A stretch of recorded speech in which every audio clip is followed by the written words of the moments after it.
Waalaikumsalam warahmatullahi wabarakatuh. Selamat pagi Bapak Ibu sekalian. Terima kasih sudah hadir di acara pelatihan workshop peracik kopi ya. Jadi perkenalkan dulu, saya Guru Setiawan. Saya sebagai barista aktif sampai saat ini dan sebagai konsultan coffee shop ya pada tempatnya. Bawa pulang. Saya sebagai konsultan kopi, saya menghandle beberapa coffee shop di Bandung. Salah satunya yang lagi ongoing sekarang adalah Mana Bandung. Mungkin familiar yang ada di daerah Bupakar sama di Jalan Cilaki, Mutolokan namanya. Kebetulan ada juga di Bogor. Saya hari ini dibantu sama teman saya bernama Zul. Dia sebagai trainer barista di Dewaji Coffee Lab. Dia sebagai pengajar. Labnya ada di ujung Berung. Dan satu lagi teman saya Rajil. Dia sebagai barista aktif juga sampai saat ini. Dan Rajil ini biasa mengikuti kompetisi kopi dan levelnya sudah nasional. Sebelumnya sudah familiar dengan istilah barista, Bapak Ibu? Belum. Ada yang sudah, ada yang belum mungkin ya. Nanti saya bakal membahas apa itu profesi barista, apa itu kopi, perbedaan kopi dan lain-lain. Nanti juga bakal mencoba beberapa mesin kopi dan alat manual dulu. Nanti kita bareng-bareng coba merasakan perbedaannya. Mungkin sekarang lebih familiar dengan kopi-kopi saset yang gue ya, kopi yang diosobek seduh beres gitu. Nah, nanti kita coba meracik kopi dengan cara yang lumayan ribet, dengan cara yang lumayan sulit ya, Pak ya. Jadi tapi menghasilkan karakter kopi yang nikmat gitu, yang enak. Nah, untuk pembahasan pertama adalah kita harus tahu dulu nih apa itu barista. Jadi barista itu adalah dulunya itu dari kata bartender. Bartender itu orang yang meracik minuman yang di belakang bar. Tapi seiring dengan berjalannya waktu, seorang bartender ini perkembangan meracik minuman nggak cuma dulu kan alkohol ya mungkin ya. Kalau sekarang tuh nggak cuma alkohol, jadi banyak produk turunannya. Jadi seiring dengan perkembangan zaman ada istilah barista namanya. Dia tuh orang yang meracik kopi, nggak cuma kopi, orang yang meracik minuman turunan dari kopi. Seperti kalau di kedai kopi mungkin Bapak Ibu pernah melihat ada menu coklat, matcha. Nah, itulah barista yang membuat itu. Jadi barista juga harus mempunyai standar rasa yang jelas.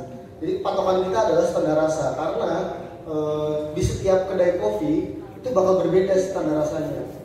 Jadi ketika nanti Bapak atau Ibu mau membuat kedai kopi, kita harus patenkan dulu nih standar rasa yang mau kita buat.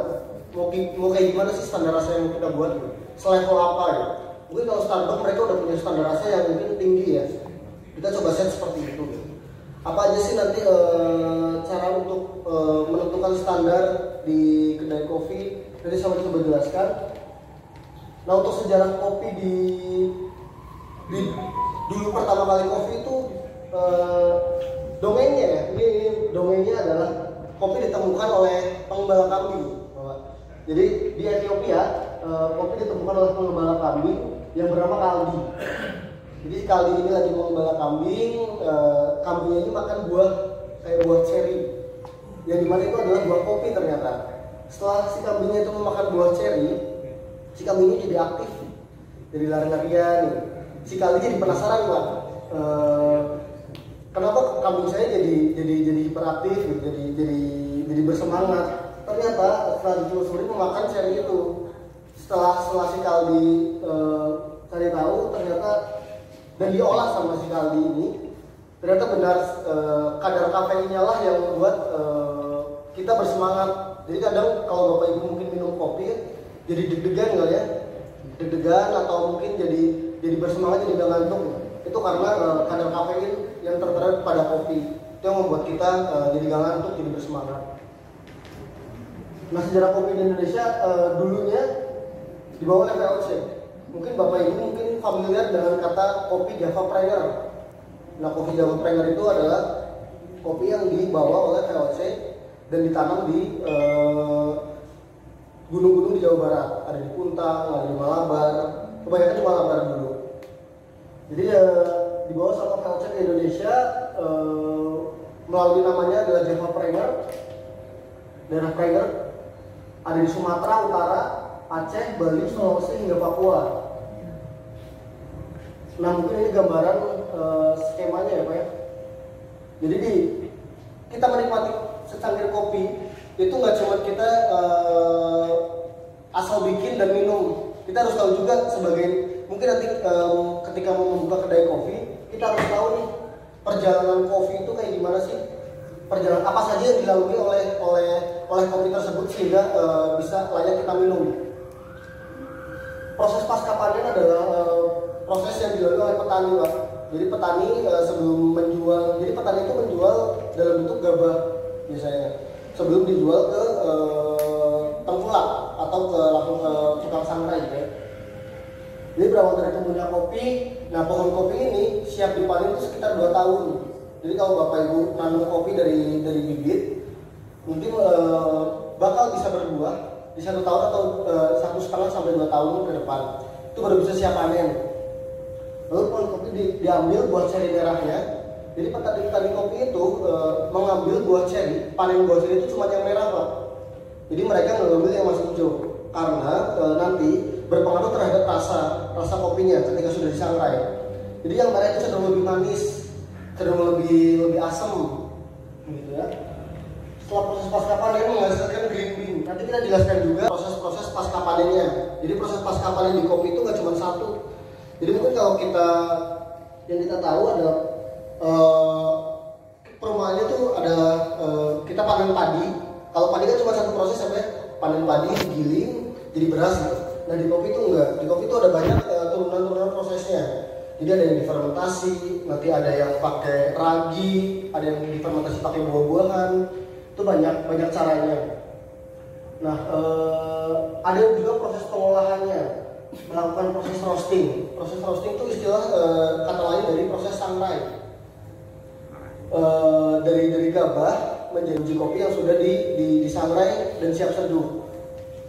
Melakukan cupping ada istilah lain dari mencicip aroma dan rasa kopi. Nanti kita juga coba demokan masalah cupping ini dan melakukan brewing. Brewing itu penyeduhan, kata lain dari penyeduhan. Nah, ini mungkin yang Bapak dan Ibu familiar, kita bisa membedakan dari bentuk fisik antara kopi Arabica dan kopi Robusta.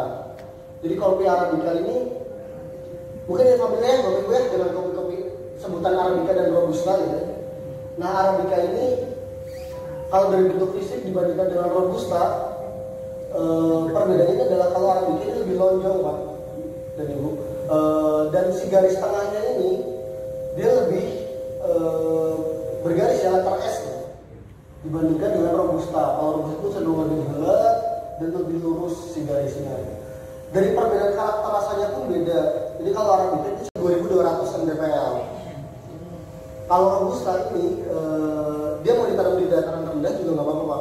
Nah, jadi emang karakter Robusta ini lebih tahan terhadap hama sebenarnya pohonnya. Jadi makanya peredaran kopi Robusta di Indonesia itu banyak karena dari sisi petani itu tidak mau mengambil resiko Pak. Jadi ketika mereka menanam kopi Arabica, cenderung gagal panennya itu cenderung lebih banyak daripada Robusta. Robusta itu lebih tahan terhadap hama. Nah dari segi ketinggian berbeda, Arabica harus di atas 1000 sampai 2200 karena semakin tinggi kopi ditanam, dia kompleksitas itu tidak berpengaruh sama sekali sebenarnya. Jadi walaupun Arabica yang kadar asamnya tinggi gitu ya, itu sebenarnya tidak terlalu berpengaruh terhadap asam lambung. Jadi yang berpengaruh itu apa? Dia itu campuran-campuran selain kopi tadi. Mungkin di kapal api mungkin campuran kopinya cuma 2%, 5% gitu. Selain itu kita nggak tahu itu campurannya apa ya. Nah paling aman adalah ketika dikupas. Jadi kalau perbedaan dengan natural kan langsung dijemur kalau natural. Nah kalau yang honey ini dikupas dulu, setelah itu dijemur. Jadi yang disebut honey itu, kenapa disebut honey? Karena masih ada lendir-lendirnya Pak. Jadi dijemur dengan lendir-lendirnya itu. Lendir itu kadar gulanya yang ada di kopi. Jadi ketika dijemur, dia meresap ke dalam biji kopi, lalu difermentasi lagi. Fermentasinya pun beda-beda. Ada yang 7 hari, ada yang mungkin lebih dari 7 hari.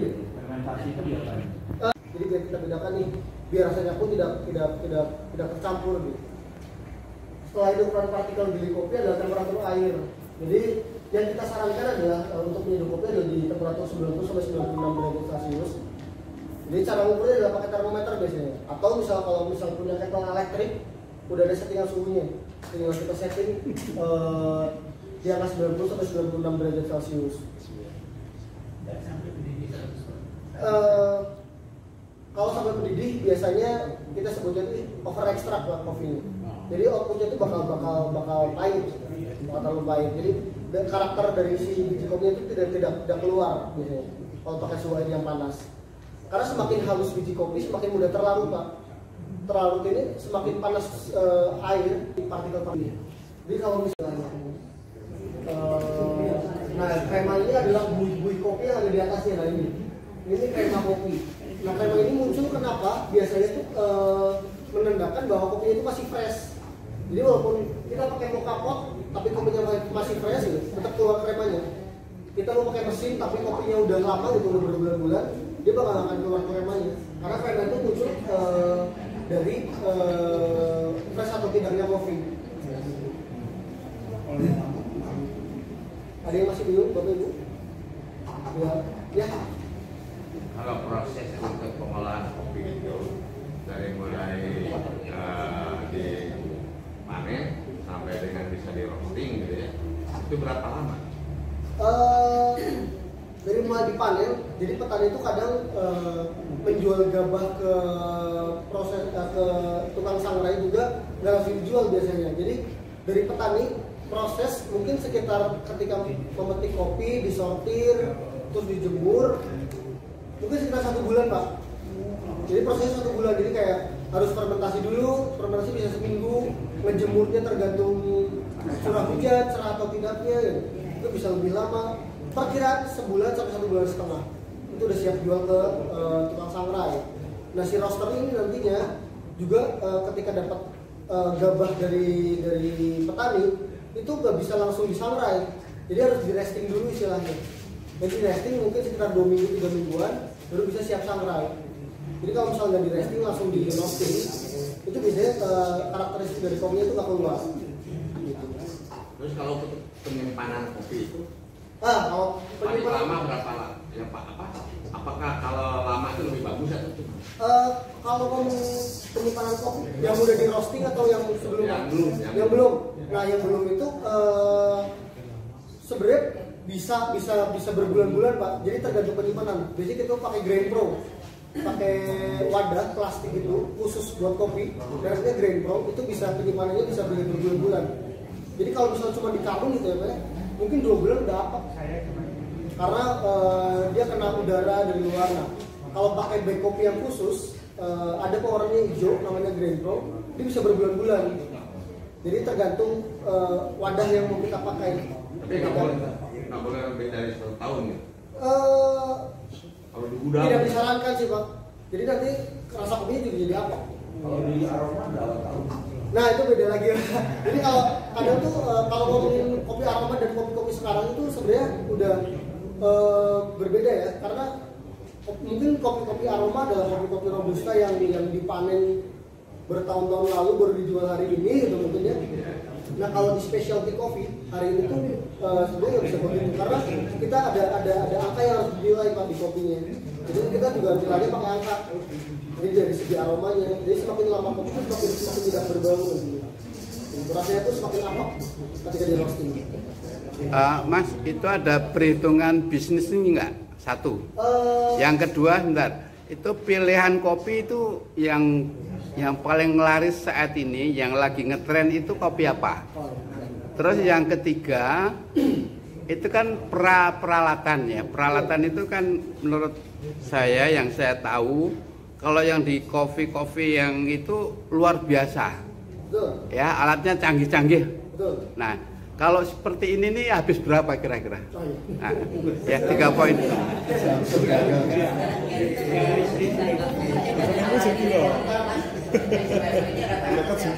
Hati nih bangku lali ora ditakok. Paling bawah ada berapa? Yang 250 kan ada.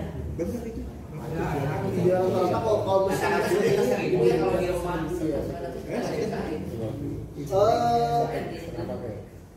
untuk kopi yang lagi tren ya Pak ya saat ini ya. Betul. Jadi kalau ngomongin produk kopi dan turunan-turunannya adalah kalau sekarang itu yang penjualan yang paling laku di semua coffee shop adalah kopi susu.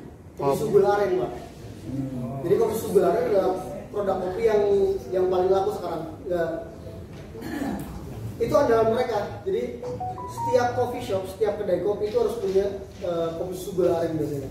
Jadi susu gula aren. Betul. Jadi espresso tadi dicampur pakai susu, terus pakai creamer, pakai gula aren. Jadi karakternya lebih manis Pak. Jadi kesemuanya lebih masuk. Jadi buat mungkin ibu-ibu itu lebih masuk. Sementara itu yang sasetan itu sekarang udah itu kopi gula aren Mas, sudah siap Betul. Ya. Sekarang juga banyak ya, misalnya di Alfamart ya, kopi kenangan pun sekarang sudah masuk Alfamart. Jadi Ya, cuman betul. menurut saya Mas Anto nyetok kok setiap hari, setiap pagi itu gula aren. dia emang perbedaannya berbeda ya Pak. Jadi kalau kopi susu gula aren yang kita temui di Alfamart dan lain-lain saya tidak tahu ingredientsnya apa aja. Cuman kalau misal biasanya saya handle itu simpel espresso, susu fresh milk, gula aren dan creamer. Jadi seperti itu. Makanya, nah itu biasanya kopi susu gula aren lah yang membuat asam lambung, misalnya darah rendah, mungkin darah tinggi. Gitu. Itu berpengaruh dari situ Pak. Cuman kalau bapak minum kopi hitam gitu, itu nggak akan berpengaruh. Kadang-kadang banyak kopi susu jadi asam lambung naik karena bukan dari kopinya sebenarnya, dari creamer gitu. Terus kalau untuk ngomongin skema bisnisnya Pak, skema bisnisnya saya tulisin ada di modul nanti di Ada. apa hitungannya ya. Ada perbedaan itu, ada dari harga dan istilahnya ada yang Eropa dan Cina. Nah, saya minum itu yang dari Cina itu berbeda rasa dengan yang dari Eropa. Alatnya maksudnya? Alatnya. Oh ya. Kenapa gitu? Kira-kira. Sebenarnya bentuknya sama, cuman rasa yang berbeda. Gitu. Sebenarnya yang membedakan dari mesin dan alat manual itu dan pabrikan-pabrikannya ya sebenarnya nggak ada bedanya Pak. Kalau ngomongin cara pembuatannya ya. Jadi fungsinya mesin ini untuk efektivitas kita bekerja. Jadi rasa yang dihasilkan pun ketika kita bikin pakai yang manual tadi, yang espresso ini dengan mesin ini, itu output rasa yang dihasilkan bisa sama Pak. Jadi mesin itu buat efektivitas kita kerja aja sebenarnya. Jadi ketika bapak mau buka kedai kopi terus pakai ini yang manual juga nggak masalah. Kualitasnya bisa sama kayak gini, bahkan bisa lebih enak daripada mesin. Jadi mesinnya betul. Kenapa? Dapat espresso dari manual berapa lama? Setengah jam. Enggak sih kalau yang ini cenderung cepat ya karena paling cuma sekitar 3 menit. Iya. Karena kita manasin air, ngejualin kopinya dimasukin ke portafilter yang kayak gini, tinggal dipres. Ngepresnya pun paling cuma 30 detik. Jadi nggak akan lama kalau pakai ini. Sama dengan kayak gini pun sama kalau ini kan harus ngepres ya kan pakai tenaga gitu. Kalau ini kan tinggal pencet. Jadi sebenarnya kalau untuk output rasa sama aja sebenarnya. Cuman yang membedakan adalah efektivitas nanti kita saat bekerja. Kalau ngomongin tadi tren kopi, nggak cuma kopi aja. Jadi produk turunan kopi juga banyak kayak sekarang tuh lebih marak mocktail sebenarnya. Mocktail ini campuran dari jus, yang asam-asam itu yang kayak es. Jadi itu sekarang lagi banyak banyak. Konon yang membedakan rasa itu air katanya, betul? Betul. Jadi karena kandungan dari kopi kan 98% air ya. Jadi kalau kita minum kopi gitu, kayak minum CCC gitu ya, yang pakai air tadi, kita cuma pakai kopi 10 gram. Tapi airnya kita pakai 100 ml gitu kan, 2%-nya cuma kopi dan 98% air. Jadi air itu sangat berpengaruh terhadap tujuan kopi. Jika kita pakai aqua, ngomongin aqua gitu ya, aqua yang dari klaser dan aqua yang dari kopi itu akan berpengaruh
durian ya, walaupun ada aja ya, cuma kan segmennya gitu kan. Jadi kita sebagai barista pun harus tahu pasar. Jadi pasar market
apabila bakal lebih rendah. Jadi Kopi Jago ini cuma sub bisnisnya sebenarnya. Jadi ada perusahaan yang lebih besar lagi di atas Kopi Jago. Jadi makanya kenapa mereka bisa menjual kopi dengan harga 8.000. Mereka pakai kopi robusta, susunya pun pakai susu yang murah gitu. Cuman enak, masih layak konsumsi gitu. Kayak susu Diamond kan Diamond UHT kan masih murah ya. Saya masih di bawah 15.000 1 liter gitu. Itu bisa buat berapa cup. Kalau kayak di Bandung ini paling murah berapa sih satu cup itu bisa? Paling murah 20.000 sih. Sekarang kisaran ya rata-rata 20.000 untuk kopi susu gularen. Dengan gelas berapa mili? Biasanya kita takarannya 200 mili. 200 mili. Untuk kopi susu gularen itu. Satu tidak seperti aqua. Satu cup ya, satu cup itu ya. Jadi nggak mungkin lah bikin 10.000 gitu, nggak mungkin. Kita Mungkin aja bisa, cuman kopinya paling kopi ya kayak pakai kopi aroma. Bisa aja. Jadi kita misalnya di bis itu sah-sah aja, kita nggak perlu bisa pakai robusta dan arabica yang bagus gitu. Jadi banyak yang mau pakai kopi aroma bisa kita olah jadi kopi susu yang enak gitu. Bisa aja Pak Jabra, kalau di bisnis sah-sah aja mau pakai kopi apa. Yang penting kopinya masih layak minum sama customer. Gitu sih. Rasanya mungkin ya. Iya betul. Nanti ketika mau pakai bahan baku tuh kan banyak bilang ya, misalnya kita mau menciptakan karakter rasa yang kayak gimana gitu. Semakin bagus bahan baku kan semakin enak rasanya gitu. Jadi nanti kita bisa nakar juga kalau kita mau pakai kopi aroma. Market ini suka nggak ya sama kopi yang kita buat gitu. Kita balik lagi ke customer sih, keinginan customer. Kita sebagai yang punya bisnis dan sebagai barista, tugas kita adalah menyenangkan customer, menyenangkan yang main.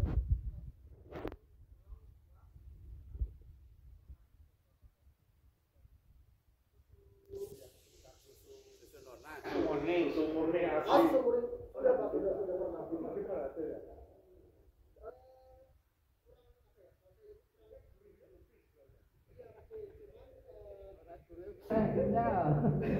Kalau itu macam terlempok ya, kalau orang Sunda ya, kalau Sunda bilang terlempok.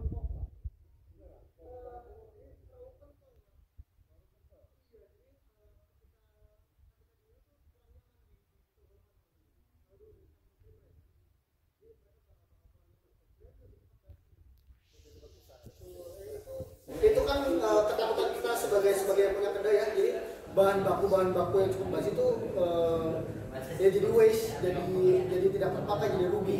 Jadi makanya kita kenapa tidak memakai susu murni. ada beberapa yang pakai, kayak kalau di Bandung tuh ada Dago Dairy namanya. Jadi dia peternakan sapi gitu, dia memproses dari susu sapi dijual ke kedai kedai. Cuma dia itu minusnya Pak, banyak yang basi. Jadi paling cuma tahan 3-4 hari basi. Sementara kan kita nggak tahu penjualan di kedai kita nanti bakal seperti apa. Yang paling aman pakai susu kemasan, kayak Greenfield, UHT, Diamond, begitu Pak. Mas banyak. Ya. Itu boleh gini, ini nggak antara robusta dengan arabica, terus jadi Oh iya, nah sekarang juga kalau di mix juga nggak apa-apa sebenarnya. Sekarang juga banyak banget di coffee shop untuk HPP-nya tidak terlalu mahal, jadi mereka pengen rasa karakter yang kayak arabica, Nah, bagus itu. tapi tetap ada pahitnya gitu. Ya. Jadi mereka mix biasanya. Punya Jadi ciri. rasanya itu cenderung Punya ciri. biasanya lebih enak ya. Jadi ada pahitnya, terus ada asamnya gitu. Kalau arabica aja kan cenderung dia asam gitu. Jadi kalau dicampur terus aman nggak di lambung? aman sih. Kalau kita ngomongin kopi arabica dan robusta di lambung aman nggak aman sebenarnya.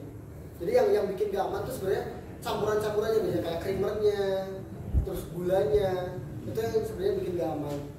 Gitu. 1 kilo bisa jadi berapa cup? 1 kilo kalau tergantung pemakaian Pak, balik lagi. Kan standar kan tadi kalau udah ada ukuran kan biasanya standar. Betul. Itu Biasanya kita kalau biasanya bisa bikin espresso satu kali bikin tuh pakai 20 gram 20 gram. maksimal ya, maksimal 20 gram. 20 gram. 1000 dibagi 20. Iya betul.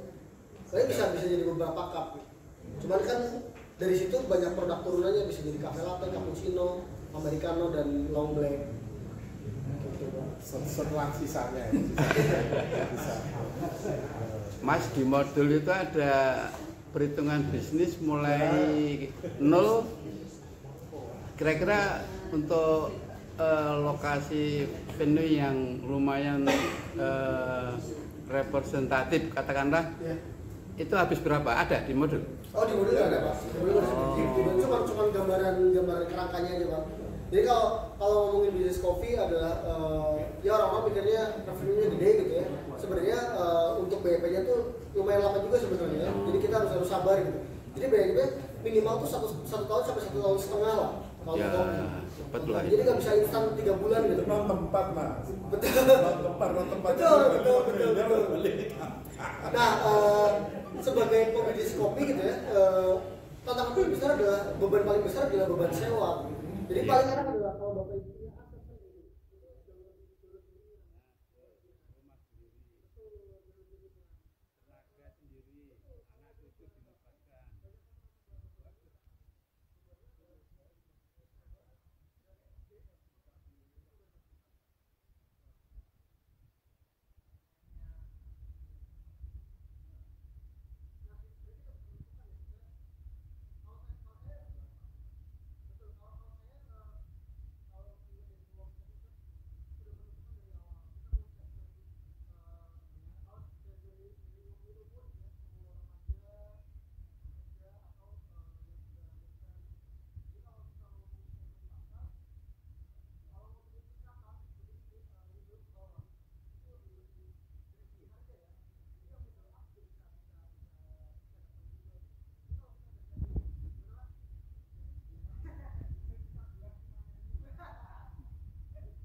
bagus susunya sebagaimana kita itu masih mungkin atau perbandingan